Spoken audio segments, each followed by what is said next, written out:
A long night regarding travel and maybe lots to prove or lots you want to try and accomplish tonight, but how would you kind of size up the things? I think it's a great opportunity. It's a great opportunity to go up a team that defines a competitive standard night in, night out. Obviously, the last 3 years, their record speaks for itself. Actually, farther back than that, their record speaks for itself. And for us to get right back on the horse after not coming away with any points in Washington, I see it as a great opportunity for our fellas. Jack Campbell seems like he's so liked in that room, and the guys have felt they haven't played well in front of him. Mm-hmm. Like, is that a motivation factor? Is like they want to play well in front of him because he might be taking unfair heat because of the way things are going. You know what? I think our team can play better. I think our team can play better on the year. Our records, where our record's at right now, we're kind of right in a cluster of teams. But we don't feel that we've found our game yet. And a level of consistency, whether that's in front of Stuart Skinner or Jack Campbell, we think we can play a whole lot better. And we're finding who we are here in this first part of this young season, finding what works, what doesn't work. We've had some good moments. But to me, not enough consistency in what it takes to be a top team night in, night out. We are sporadic in our play. It can improve. That's the good news. The good news is that our record is where our record is, and we're in that cluster of teams in our division. But we feel we can play better, and that's what we're looking to do tonight against a real top team here in Tampa. As a coaching staff, sorry, Jake. As a coaching staff, when you only have a 21-player roster and you don't have those pieces to kind of maybe move in and out to try and shake up the lineup, how tough is that for your staff when you have just the 21 guys to work with? That sounds like excuses to me. Yeah. That's not it. We're in the results business, not in the excuse-making business.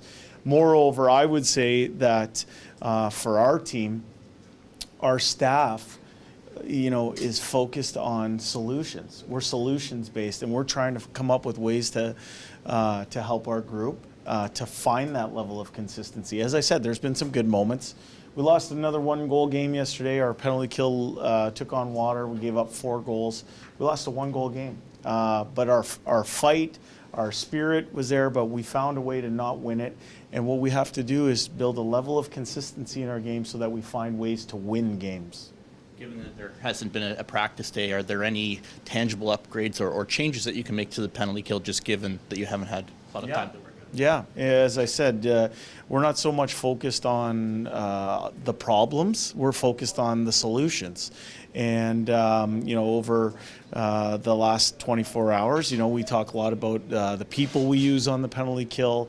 We talk a lot about tactics. Obviously, we're going to see a good power play here in Tampa Bay. And, yeah, we're looking to improve. And for us, I go back to when first came up last year in the beginning of February. The team was struggling basically from December to the end of February on the penalty kill. That was a large chunk of games that the team struggled with.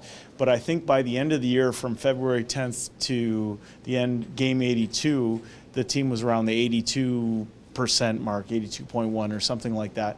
So while this segment of 13 games on the penalty kill didn't go the way we want it, there's a lot of room for improvement. Just because it didn't go the way we want it in this 13-game segment doesn't mean it can't go this way. We've done it in the past. We're going to do it again. The good news with that is if you add up the special teams numbers, we're right around 100. I think to be elite in this league, you got to be around 105 to 110. And, as I said, I think there's room for improvement there. So if you're trying to improve, how much of an emphasis is getting on the plus side of that penalty ledger? Because you've got a good power play too, right? Yeah, exactly. I mean, you look at helping yourself. And one of the ways you can help yourself is just improving some of your stick discipline and some of the penalties that you're taking. The less you kill, the less heat you're putting on the penalty killers, the less stress you're putting on the penalty killers. And I think that brings goals against down. We're looking to draw more penalties than we have, and we're looking to take less penalties than we have. When it comes to getting Connor on that PK. I think he played a couple minutes last night, and you said you were going to use him Yeah, late. he's been all year. Yeah. And actually, that's something that we've introduced when we came up in February. What are the pros and cons of having him on and not having him on? Well, the pros are he's the most dynamic player in the world, so he understands how power plays operate and where pucks seem to go. The cons are is that you're asking him to take on a little bit more, and we've already asked him to take on a lot here. And so that's the con of it.